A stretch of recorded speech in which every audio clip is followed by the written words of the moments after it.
You can tell I'm a theoretical astrophysicist. I didn't know how to turn it on. You know what? You knew in theory. Yeah, in theory I know how to do it, right. Ask somebody to turn it on. That's the... well, we're about to start our final panel before lunch, and this is another really cool advantage that Arizona has. We're going to dive into how Arizona is leading the change in space in science and technology research. And there are a number of powerhouse institutions. I mentioned the University of Arizona because I went there. But there's Arizona State University, which is a really cool place here. Northern Arizona University, Embry, Riddle, Aeronautical University, and other major institutions in our state. And these are really keeping Arizona on the forefront of space research and technology, space exploration, satellite development. And today we're going to explore some of those institutions and some of the research happening right here in Arizona, discuss how companies can fit into this, that can play a very important role. So without further ado, let me introduce the next panel. Thank you.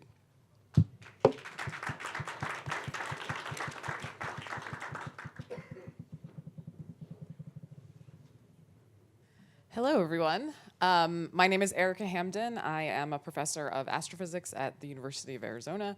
Or as I tell people when they ask if I live in Tempe, I say, no, it's the other Arizona. I'm also the director of the University of Arizona Space Institute, and I was recently appointed to the Space Commission, and I will be moderating this panel. I'd like all of our panelists to actually come up and take your seats. So we have a really fantastic group of panelists to talk about how to leverage Arizona's research powerhouses. We have, certainly in space sciences, and I think overall, some of the best universities on Earth right here in the state within just a couple of hours of here. The U of A, for example, has been #1 in astronomy and astrophysics for decades. And ASU is really giving us a run for our money in terms of space. So I'm going to briefly introduce our panelists, and then we'll get into a couple of questions to just get things started. But I'm really hoping that with this panel, we can provide all of you in the audience with a little perspective on what some of us do as faculty members, and then how that is an incredibly valuable resource for companies, for any type of space activity that is happening here. If you were at the Arizona Aerospace Innovation Days yesterday, I gave a little keynote, and one of the things I talked about was this report written way back after World War II by Vannevar Bush that was called Science, the Endless Frontier, and about how valuable basic research is to be the engine of the economy. And so we're very fortunate here to have this confluence of incredible university talent with incredible industry talent, and hopefully that will help power the space economy here. Okay, so I actually don't know if you guys are sitting in the order that I have them. So Kyle Hanquist is an assistant professor in aerospace and mechanical engineering at the University of Arizona. He's also director of the Computational Hypersonics and Non-Equilibrium Laboratory, and is a founding faculty member of the Arizona Research Center for Hypersonics. John Ott has over 25 years of experience at Raytheon, is currently the executive technology director for the Advanced Technology Business Unit within Raytheon. Zach Holman is the Vice Dean for Research and Innovation for the Ira A. Fulton Schools of Engineering, as well as a professor in the School of Electrical, Computer, and Energy Engineering at ASU, the other Arizona. And Lisa Napolitano is the Vice President, General Manager of the Space Gold Business Enterprise for Honeywell Technologies. Okay, so to start things off, I kind of want to ask our faculty members here, what do you view as the resources that Arizona's universities have that are accessible to innovators outside of the university? So sort of just like, what's the lay of the land? Maybe I can start with that one. So I think when most folks who aren't working at a university think about what the university does and the value we provide, you think of graduates, of students, and that's certainly one of our largest products. And you probably have the opportunity, and perhaps you already are, accessing that talent before those students graduate, for example, through internships or sponsoring capstone design projects. And we love to see companies interacting with our students that way. In addition to that student talent, the universities have an immense amount of knowledge that's developed through research programs. A lot of those are sponsored by the federal government. Some are sponsored by companies. And the typical knowledge transfer mechanism is through publications that university researchers write, faculty and their students, talks, and other informal interactions. And then, in addition to that, we have technology transfer out of the university, and that happens both through startup companies and through partnerships with larger companies. I'd love to talk about that in more detail if we get a chance to. And then finally, something that maybe a lot of folks don't know is that the university has resources that serve university research, but are also available to others who aren't part of the university. An example of that is shared user facilities at ASU. They're called core facilities. At other universities, they might be called other things. And it's everything from a machine shop that's qualified to make parts that go on the Mars rover, to access to supercomputers, to a microelectronics fabrication facility, to amazing electron microscopes. And those are things that not only the university researchers could access, but in fact any innovator can access on a pay-per-use basis. So those are kind of the different categories of resources that the university provides to the broader community. All right, and as the other faculty member up here at the University of Arizona, I'll add to Zachary's point about students. We have, obviously a lot of graduate students. I have industries reach out, both looking to fund graduate students. Sometimes it's for a semester project, sometimes it's for a full 3 years type project. And undergrad students as well looking to get involved with research. And one thing coming from a hypersonics background, we do ITAR research, we do CUI research. Sometimes that's something that companies are scared of getting involved with universities if they have something in the ITAR or CUI space. But that's something that we've made, big steps towards being able to work on. So almost half of my research at the University of Arizona is CUI and ITAR, and we have students working on it. We have computational resources, which is really unique compared to a lot of universities. Okay, so I wanted to now throw this to Lisa and John. So I'm curious about in your experience working with the universities, with faculty, like what would you say has been the things that have been easy, the things that have been challenging, like what, and how did you even kind of start developing those connections? I'll take that first. Actually, I'll take off from what Kyle had mentioned is, and I've seen this kind of evolve over the last 25 years that I've been in Tucson and, situated very closely to the University of Arizona, is there's been such, and really the universities have made a lot bigger moves towards industry than industries moved towards university, and Kyle kind of hit it. I come out of the defense industry, and we have all sorts of restrictions in terms of ITAR and then classification and U.S. citizens, supporting the programs that we tend to work. The universities have come a very far way to be able to segregate and can manage those requirements, and it's just made it very easy for us to work together. Then when you combine that with a lot of initiatives recently coming out of the government, the University Consortium of Advanced Hypersonics is one of them that's sponsored by OSD, the Joint Hypersonic Technology Office.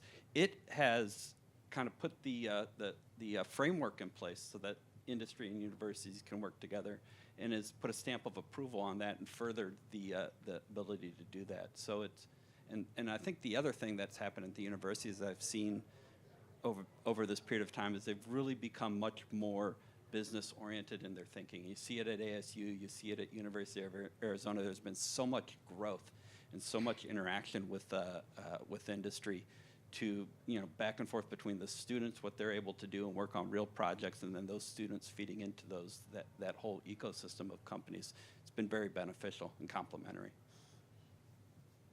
Yeah, Honeywell.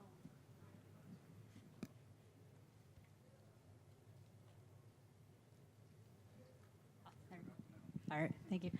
So Honeywell's been very intentional in the last few years, really partnering with ASU and the Innovation Center and trying to figure out how best to do it. I will say the space portion, I do have a lot of ITAR and CUI and even higher. So we end up usually going in with like ME Commons and trying to figure out how to work with the universities on semiconductor designs and radiation hardened. And we've got to do better though in how do we get information that may be to the university so you can do it here. We work mostly with internships within the space division, and we haven't been able to figure out how to actually go and take advantage of some of the things I just heard. And actually, I've been to the semiconductor facility here, and it's amazing. But it's so industry has more work to do there. But I think maybe some education too on what is capable here would help. Yeah. So, John, in your answer, you touched on hypersonics, and I think that might be an interesting topic to discuss as kind of a confluence of industry, academia, and government funding, and how that has kind of taken this subject into something that is really getting a lot more traction and is becoming a much bigger thing. So,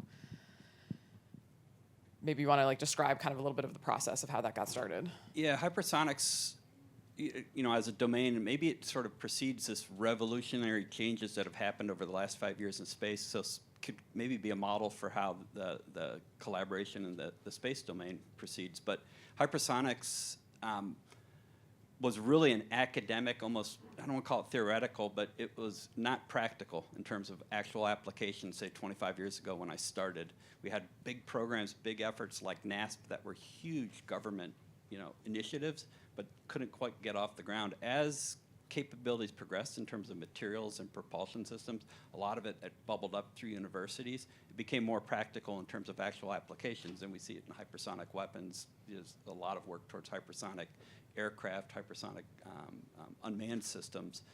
It's gotten over that hump, and it's become more practical, and we can do it in higher quantities, and there's all of this enabling tech that's come out of universities, and then ultimately out of a lot of very small companies, very innovative ways to do things differently that doesn't necessarily happen with a big government, big prime contractor partnership. So and I start to see that a little bit in space as well, is it's practical in space, given the costs to launch, put things into orbit, that you can actually do experiments in a cost-effective way in orbit, as opposed to have it expend hundreds of millions of dollars to analyze things and only have one shot at getting it done right. So I think there's a lot of opportunity there. Yeah, and I'll just add on to that. So I was in graduate school around 2010, and I was looking for an advisor. And my advisor asked me if I want to work in hypersonics. And at the time, I was like, what's hypersonics? But, even 15 years later, I'm pretty sure my grandparents know what hypersonics is. So it's become mainstream. And from a funding perspective, it's also gone up pretty significantly. And as I alluded to earlier, there's a lot more strings attached, so like U.S. citizen only. It has to be ITAR, and there's things we try to do from a university standpoint to be able to accommodate that. So sometimes a thesis can be kept under lock for a certain amount of time, but there's things that we try to do from the university perspective to be able to work in such a cool area of hypersonics. Okay, so I also want to talk about something that sort of, Lisa, you brought up you described the internship programs that you guys do, and I think that one of the really valuable resources that we have is not just the technology that the research is creating, but actually the students that are getting trained. And so I'd love for all of you guys to talk about your experience in the kind of workforce development and how the universities here are really providing what I personally think is a pretty unique set of skills to the students that graduate from our universities that I think is really challenging to get at other places. Yeah, I can start. The interesting thing since COVID, we have a lot of people that actually don't want to go to work. I don't know if anybody here has that. We're all in a room together, so we must not be too afraid. I actually hate working from home. I hate it. All I want to do is go to work. So I do too. And the interesting thing, I'm still driving my senior engineers to come back to the office. We are on a flex schedule, a 3-2. When we have the interns in, though, they need to be in the office 5 days a week. They need to interact with these senior engineers. When they're interacting with each other, that's great. It's we like them to do that. We want them to get to know each other. But it's really those hallway conversations with the senior engineers are getting out and about. And that's been actually the hardest thing in the last few years is because sometimes the interns come in and they also want to work from home. depending on what they're doing, right? If they're doing modeling or they're, where they're, 6 hours of the day really is behind a computer screen. They're like, well, I could just do it down here. Why am I driving up to Glendale or Deer Valley? And so I think, the flexibility is great. That is awesome. But if you're in manufacturing, you're not flexible, you're building things, you got to be in the factory. And every engineer, no matter what you're going to do, you have to learn by touching. Even if your whole day is on a computer, you've got to go understand what you're making. So we do a lot with our interns. We actually partner them with the senior engineers, and those senior engineers that have those interns, it is surprising they do come into work over the summers, right? They are getting back into the office because that breeds energy, right? It could be somebody that's been in industry 35 years. They're now paired with a 20-year-old, bright-eyed, bushy-tailed, and we see that amazing partnership. But we've got to get them first